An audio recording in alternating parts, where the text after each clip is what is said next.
आप सभी साइड में थोड़ा सा खड़े हैं, आप सब बीच में आगे बैठ जाएंगे तो अच्छा होगा। उधर गाड़ी के पास भी बहुत सारे भाई खड़े हैं, आप लोग भी इधर आ जाओ सामने। और पंडाल में नहीं बैठ सकते हैं वो जा भी सकते हो,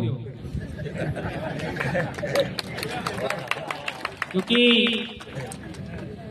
जब हम कहीं पर चले जाते हैं तो अनुशासनहीनता का कामकाज हम नहीं करने देते हैं। और आपके गुजरात में दाहोद इलाके में तो हमने काफी डांट डफकार के परिवर्तन कर दिया है, लेकिन आपके इलाके में थोड़ा सा और परिवर्तन की जरूरत है। और वो पहला परिवर्तन तो ये खाने पर होना चाहिए। गुजरात में जो એટલે कार्यक्रम तो वहां है ना खावानो फेल ई बिल्कुल नहीं साले। हमारे डूंगरपुर में कार्यक्रम हो, बांसवाड़ा में हो, प्रतापगढ़ में हो, उदयपुर में हो, तो पानी पीने और पेशाब के अलावा कोई उधर उधर नहीं जाता। और जब मैं बोलता हूं तो ये भी नहीं होता है, ये आप लोगों ने देखा होगा। तो मेरे कहने का मतलब ये है कि हमको जो काम हम यहाँ करने आए हैं, जो हम लोग बात रखने आए हैं और जो बात हम रख रहे हैं, थोड़ा सा उसको ही हमें प्राथमिकता देनी है। आप लोगों ने हमारा मान सम्मान किया, फूल माला वगैरह। हमारे भीली संस्कृति में जो दुल्हा होता है या दुल्हन होती है उसको ही माला पहनाने का हमारा रिवाज है। अब मेरी शादी तो आज से आपका 20-25 साल पहले हो गई, फिर तुम हमको माला पहना रहे हो, ये गलत बात है। और मैं चाहता नहीं हूं कि हमारे नेता है उनकी दूसरी लाड़ी भी आवे। तो ये थोड़ा सा आपके मजाक टाइप था, क्योंकि ये फूल माला के पीछे अनावश्यक हमारा खर्चा होता है और इसमें एक टाइम जाया होता है। इस बीच में हमारा एक व्यक्ति, एक साथी प्रबोधक बोल सकता है। इसलिए मैंने आपके बीच में ये थोड़ा सा आपका एंटरटेन भी हो जाए, थोड़ा सा आपका माहौल थोड़ा सा डेवलप हो जाए, इसलिए मैंने ऐसा आपके बीच में बात रखा। इसको अन्यथा नहीं लेना है।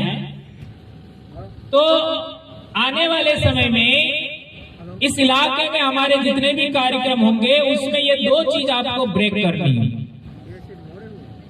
एक तो खाना और दूसरा ये फूल माला। ये थोड़ा सा हम लोग इसको नहीं स्वीकारते हैं। हम लोग मंच का सबसे पहले हमने विरोध किया और मंच पर हम नहीं बैठेंगे तो ये लगभग पूरे आदिवासी इलाके में ये बात सर्वमान्य हो गई और अब मंच पर बैठने वाला मामला खत्म कर दिया गया। और आज तक अपने आदिवासियों के कार्यक्रम में हमारे एमपी एमएलए कभी भी मंच पर नहीं बैठे, आप लोगों ने देखा होगा, साथ में ही बैठे। यही चीज हम लोगों को आगे बढ़ानी है। तो आज हमारा 7 मार्च 2025 हमारे बाप दादे अंग्रेजों के खिलाफ लड़ते हुए यहां पर शहीद हुए थे 1200 की संख्या में 1922 में। उनको सबसे पहले हम नमन करते हैं, उनको हम याद करते हैं और हम उनके वंशज होकर के उनको श्रद्धांजलि देते हैं। उनको याद करते हुए हम ये कहना चाहते हैं कि आखिर क्या कारण था। आज हल्दी घाटी युद्ध का उदाहरण देख लीजिए आप लोग। हल्दी घाटी युद्ध में कितने लोग मरे, रिकॉर्ड देखिए तो वो भी 1200 की संख्या नहीं मिलेगी। मानगढ़ का उदाहरण देख लीजिए, 1500 आदिवासी संख्या बड़े बड़े युद्धों में नहीं होती थी, शहीद होने वाले लोगों की। आखिर वो क्या कारण थी? इस पर हमारा दिमाग सोचना चाहिए। हमारी बोली में इस प्रश्न को ध्यान में रखते हुए बोली में प्रबोधन हमको करना चाहिए। अब सवाल पैदा होता है कि यह इलाका कौन सी रियासत के अधीन था? तो यह इलाका ईडर रियासत में था, बराबर है? अब बताओ, 6ठी सदी में ईडर का राजा कौन था? 6ठी सदी में ईडर का राजा कौन था? मांडलिक भील। एम आई राइट? ये गलत है? 6ठी सदी में मांडलिक भील ईडर का राजा था, और आपका 20वीं सदी अर्थात 1922 में 1922 20वीं सदी कहलाती है। तो इतने समय में हमारे लोग राजा से रंग हो गए। 566 अर्थात 6ठी सदी में हमारा बाप राजा था, और 1922 में यह हत्याकांड हुआ, तब हम प्रजा हो गए।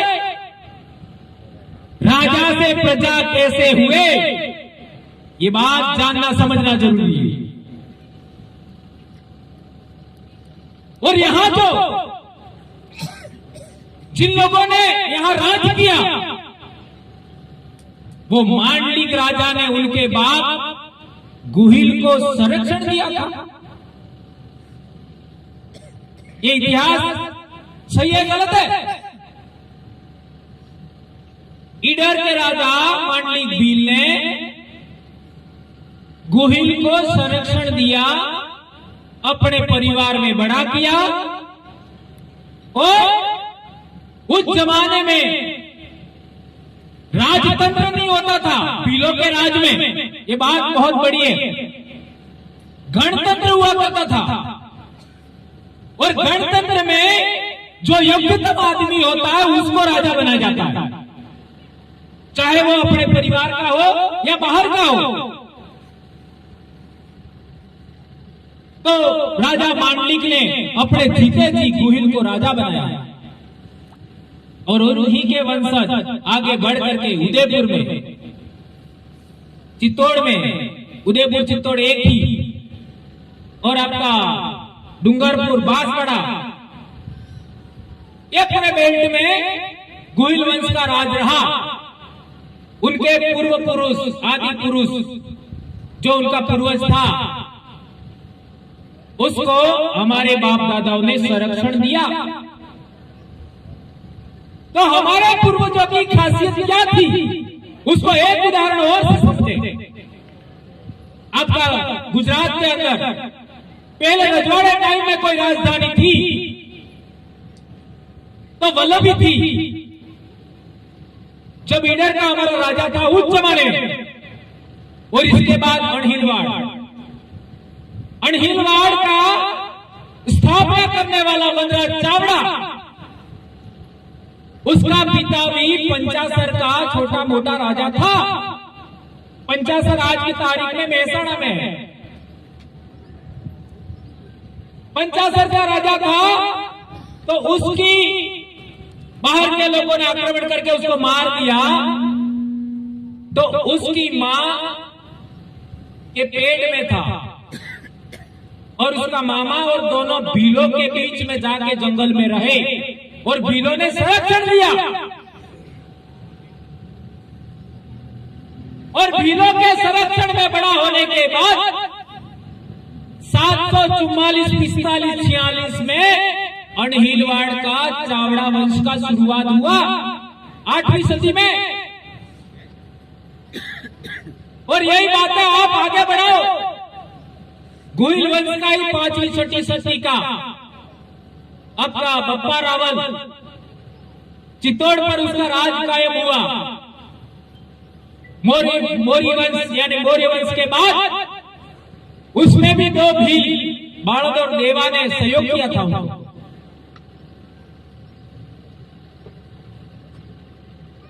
तो मेरे कहने का मतलब यह है कि 6वीं सदी से लगा करके 20वीं सदी तक हमारे बाप दादे राजा से प्रजा हो गए।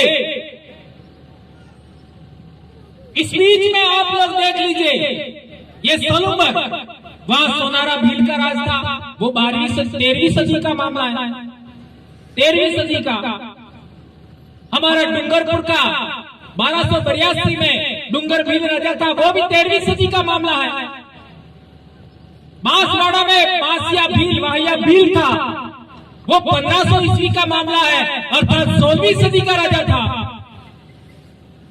और अंतिम भील राजा आपका कुशलगढ़ का था, कुशला भील। इसके पड़ोस में सूत में हमारा भील राजा था, झालोद लिमड़ी में हमारा राजा था, झाबुआ देख लो, अलीराजपुर देख लो। आज आपका नर्मदा जिला है, राजपीपला वहां का राजा हमारा बाप हुआ करता था। इस तरीके से आप चले जाओ बॉम्बे तक, मारवाड़ से लगा करके बॉम्बे तक, ये एक जमाने में भील राज था, एक जमाने में भील प्रदेश था। इस वजह से मैंने अभी आदिवासी एकता परिषद में कहा था कि मेरे कहने का मतलब भील राज क्या है। जहां जहां भीलों का राज था, जिस जिस इलाके में भीलों का राज था, वो भील प्रदेश से मेरी तरफ, वो पूरा इलाका। तो हम लोग राजा से प्रजा हो गए। अब लोकतंत्र में संविधान के रहते, लोकतंत्र के रहते हम लोगों को वापस राजा बनना है। कौन कौन इस बात के लिए तैयार हो? राजा बनना चाहते हो? भूख सहन करना होगा, प्यास सहन करनी होगी, नींद सहन करना होगा, धूप सहन करनी होगी, सर्दी सहन करनी होगी। किसको पता था 2015 से पहले एक दुबला पतला मास्टर जो स्वयं बीमार है, लेकिन बिंदास बेबाक बोलने वाला इतिहास की बात है। और ये बोलने के बाद इतना बड़ा सामाजिक जनजागरण हो जाएगा, किसने सोचा था? 2015 से पहले हमारे लोग नाउम्मीद थे, नाउम्मीद कि अब हमारा कुछ नहीं हो सकता। हमारे लोग ये सोचते थे कि किसी की कृपा हमारे ऊपर हो जाए, कोई हमारे सिर पर हाथ रख दे, किसी का हमें मार्गदर्शन मिल जाए, और कोई हमको टिकट दे दे, कोई हमको पद दे दे, तो हमारा कल्याण होगा। आज क्या है? हम खुद हमारे हुक्मरान हैं, हम खुद हमारे निर्णायक हैं। हम चाहेंगे वो विधानसभा में जाएगा, हम चाहेंगे वो लोकसभा में जाएगा। ये व्यवस्था हम लोगों ने कायम कर दी। लेकिन अभी भी आप लोग भी बहुत पढ़े लिखे लोग हो। साबरकांठा, अरवली, डूंगरपुर, बांसवाड़ा, वलसाड़, ये वो जिले हैं हमारे इलाके के जहां बहुत उच्च क्वालिटी का, बहुत हाई रेट में एजुकेशन है, पढ़ाई है। इसके बावजूद भी हम लोग आदिवासियों की सबसे बड़ी समस्या का समाधान नहीं कर पाए। कितनी हैरानी की बात है। जनप्रतिनिधि हमारा, नेता हमारा, और हम आंख खड़े बैठते हैं, टकटकी लगाए बैठते हैं, गांधीनगर वालों पर, दिल्ली वालों पर, जयपुर वालों पर, भोपाल वालों पर कि वो हमको टिकट देंगे। तुम्हारे बाप राजा थे, तुम किसका इंतजार कर रहे हो? किसके निर्णय का इंतजार कर रहे हो? आपको निर्णय लेने लायक बनना पड़ेगा। आप लोग निर्णय लेने लायक बनोगे तब जाके आप राजा बनोगे। इसलिए मेरे कहने का मतलब यह है, हम लोगों ने बहुत कुछ खोया है, बहुत कुछ। हमने हमारी नौकरी दांव पे लगाया, जिंदगी दांव पे लगाया। हम लोग एक रात में कितना दूरी पार कर देते हैं। 11 बजे एक बार हम बांसवाड़ा से निकले थे और 7 बजे हम जबलपुर पहुंच गए। कितना फास्ट गए होंगे सोचिए। इस बीच में एक्सीडेंट हो गया तो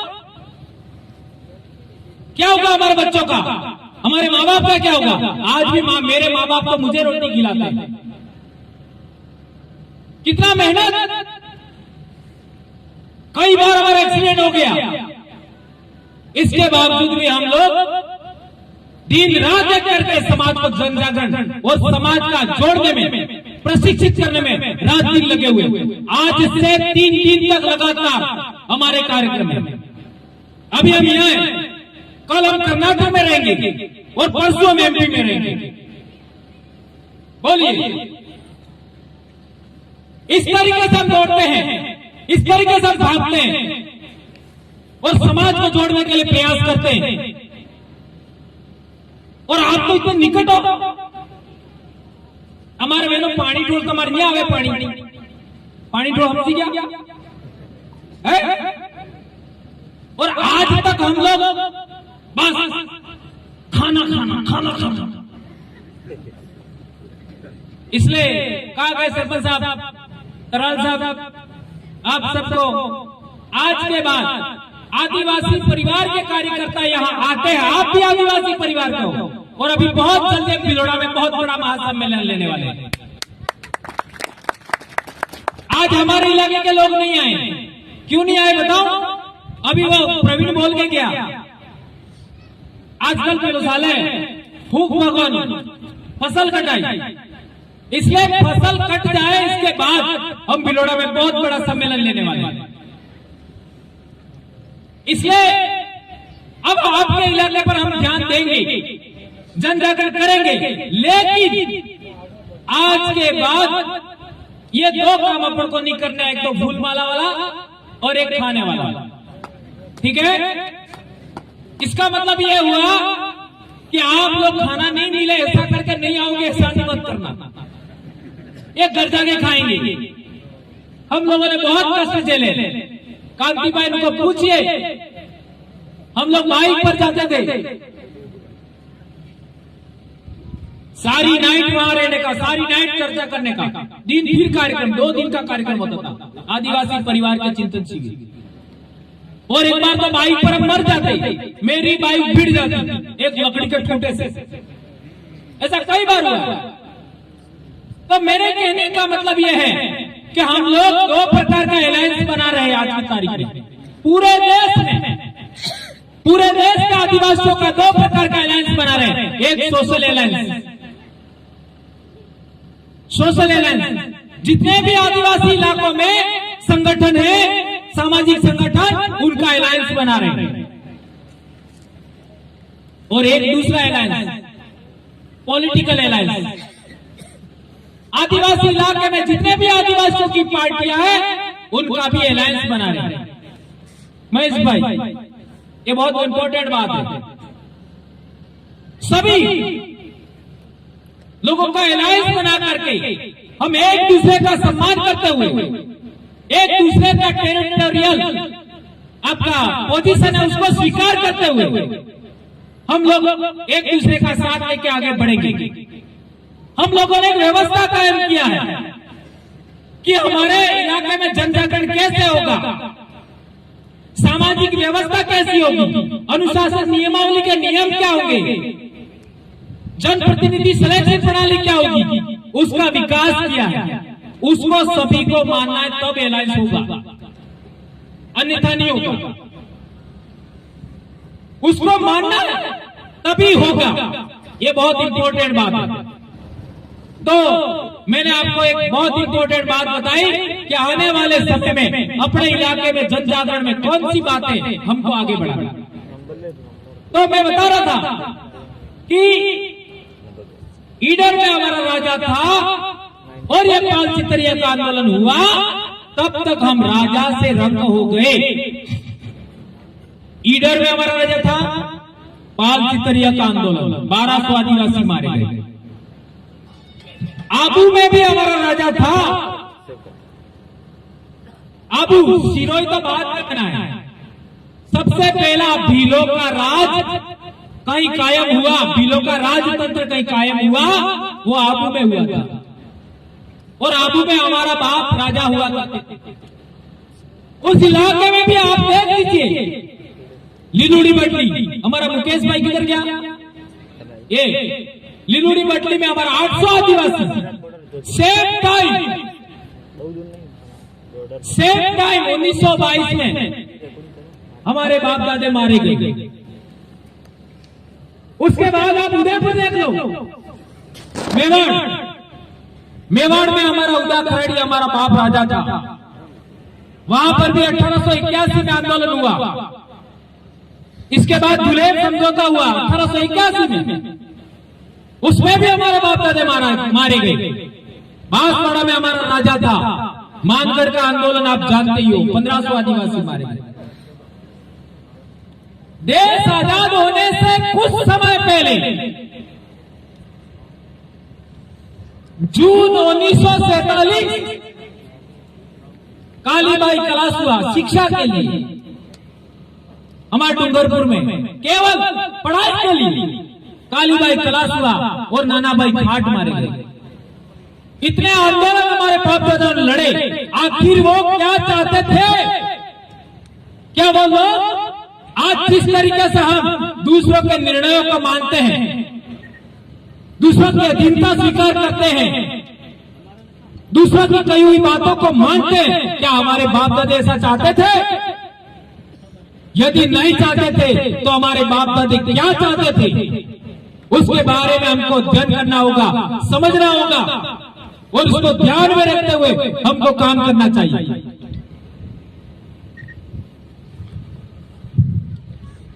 एक इंपॉर्टेंट बात,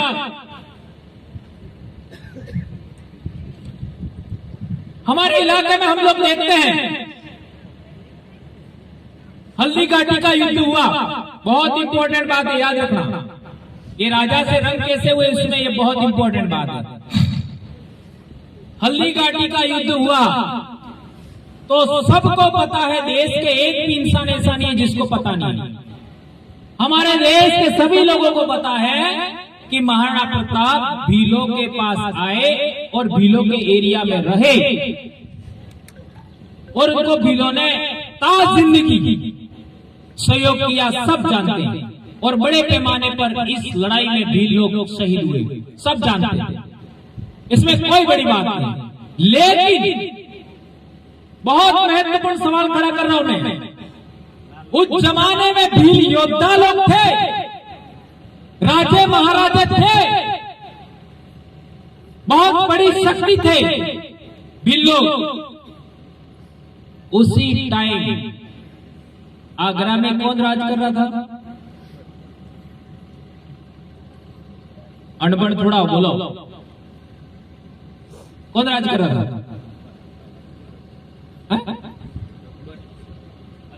अकबर। कौन था अकबर? मुगल। कौन था अकबर? मुगल। मुगल कौन थे? दो रेस का हाइब्रिड, एक तुर्क और एक मंगोल। मंगोल थे वो मुसलमान नहीं थे। मंगोलों का इतिहास पढ़िए, आपने नाम सुना होगा चंगेज खान। चंगेज खान के वंश की बेटी थी बाबर की मां और तैमूर लंग आपने नाम सुना होगा, वो तुर्क था, उसका वंश का उसका पिता था, उनके वंशज वो मुगल कहलाए। उनके नवरत्न थे। कितने नवरत्न थे? 9। उन नवरत्नों में से एक व्यक्ति का नाम आप लोगों ने जरूर सुना होगा, टोडरमल। टोडरमल। और टोडरमल के दोस्त थे तुलसीदास। टोडरमल के दोस्त थे तुलसीदास। कौन से तुलसीदास? रामचरितमानस जिन्होंने लिखा। तो टोडरमल के दोस्त थे, अर्थात अकबर के जमाने में तुलसीदास जी ने रामचरितमानस लिखा। उसके अंदर एक चौपाई के अंदर भीलों को नीच कहा है, भीलों को अधम कहा है, भीलों को अंत्यज कहा है, भीलों को शूद्र कहा है। जब भी राणा प्रताप का साथ दे रहे थे, जब भी राणा प्रताप के साथ मिलकर के आजादी की लड़ाई लड़ रहे थे, तब वो कलम वाले लोग भीलों को नीच कह रहे थे, अधम कह रहे थे, अंत्यज कह रहे थे, शूद्र कह रहे थे। इसके बाद भीलों को क्रमशः आपका अब पीछे की ओर, पिछड़ेपन की ओर, पतन की ओर लगातार डिमोरलाइज करते हुए, इनमें इंफिनिटिव कॉम्प्लेक्स, हीन भावना विकसित करते हुए पीछे धकेला गया। ये इतिहास हमको जानना समझना चाहिए। उससे पहले भील कभी भी आज की तारीख में जिस तरीके से दीनहीन है, गरीब है, दबे हुए, कुचले हुए, इस तरीके के कभी नहीं थे। कभी भी आज मिलेगा, जाओ ढूंढ लो। हल्दी घाटी के बाद अर्थात पिछले 500 साल में हमारे बाप दादाओं को पीछे धकेला गया, हमको नीच बनाया गया, अधम जो भी आज ये संबोधन देते हैं वो सब किया गया, यानी हम लोगों को पीछे धकेला गया। ये बहुत बड़ी बात है, इसको समझना होगा। तो हम राजा से रंग कैसे बने, उसमें इन कलम वालों का बहुत बड़ा योगदान है। आप लोग ये रामचरितमानस में आप लोग पढ़िएगा, और दूसरे इलाके में तो भीलों को मीणा नहीं बनाया गया। जिस इलाके के भीलों ने राणा प्रताप का साथ दिया पूरी जिंदगी, और मैं तो यहां तक कहना चाहूंगा 1516 में नहीं, 1616 में आपका अकबर से संधि हुआ उनके बेटे का, अमर सिंह का, तब तक भीलों ने उनका साथ दिया, तब तक। और इसके बाद इन्हीं राजाओं से हमारा संघर्ष शुरू होता है। यहां एक बहुत ट्विस्ट है, बहुत इंपॉर्टेंट पॉइंट निकल के आता है कि जब यहां के राजे महाराजाओं ने विरोधियों से समझौता करने की शुरुआत की, तब आजाद कौम भीलों ने राजाओं के विरोध में भी काम किया। ये बात सिद्धांत निकल के आता है। मुगलों के मनसबदार बने यहाँ के राजा, मुगलों से समझौता किया, तो भीलों ने मुगलों से समझौता किया, उसको स्वीकार नहीं किया। इस वजह से यहाँ के रजवाड़ों से हमारा टक्कर शुरू हुआ। अंग्रेजों से इन्होंने समझौता किया, हमारे बाप दादा ने उसको स्वीकार नहीं किया। इस वजह से हमारे बाप दादा का संघर्ष हुआ, विद्रोह हुए, और उसमें अंग्रेज और रजवाड़ों का संयुक्त शक्ति का हमारे बाप दादा मुकाबला किया।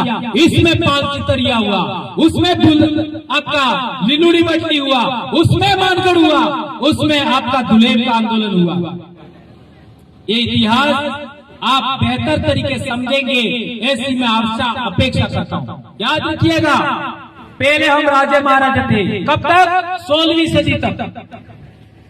16वीं सदी के बाद जब हम राणा प्रताप के साथ आजादी का लड़ाई लड़ रहे थे मुगलों के विरोध में, तब जो कलम वाले लोग हैं हमको नीच कह रहे थे, अधम कह रहे थे, अत्यंत कह रहे थे, शूद्र कह रहे थे। उसके बाद हमारा पतन शुरू होता है और मुगलों से संधि करने की वजह से, मुगलों की वंशधारी उन्मूलन लेने की वजह से हमारे बाप दादाओं ने उनका साथ छोड़ा, उनके विरोध में भी विद्रोह किए और इसके बाद इन रजवाड़े वाले लोगों ने अंग्रेजों से भी 1818 में समझौता किया। इस वजह से अंग्रेजों के भी विरोध में हमारे बाप दादे लड़े और दो शक्तियों ने मिलकर के मानगढ़ हत्याकांड किया, दो शक्तियों ने मिलकर के भूला वालोरिया का घटनाक्रम किया, दो शक्तियों ने मिलकर के 5 सितरिया का घटनाक्रम किया। ये इतिहास आप अच्छे तरीके समझेंगे और इसी इतिहास के माध्यम से आप लोग राजा से रंग कैसे हुए, मजदूर कैसे हुए, प्रजा कैसे हुए, गरीब कैसे हुए, जमीन विहीन कैसे हुए, दीनहीन कैसे बने, आप लोग इंफीरियरिटी कॉम्प्लेक्स आप में कैसे विकसित हुआ, ये बात आप समझेंगे। ऐसी आशा अपेक्षा करते हुए मैं अपनी बात समाप्त करता हूँ। जय आदिवासी, जय जोहार, जय बिल प्रदेश, आबू आदि सुमरे आबू आराज। जय जोहार का नारा है, भारत देश हमारा है। 2 हाथ खड़े करके जय जोहार का नारा है, भारत देश हमारा है। जय जोहार का नारा है, जय जोहार का नारा है। धन्यवाद।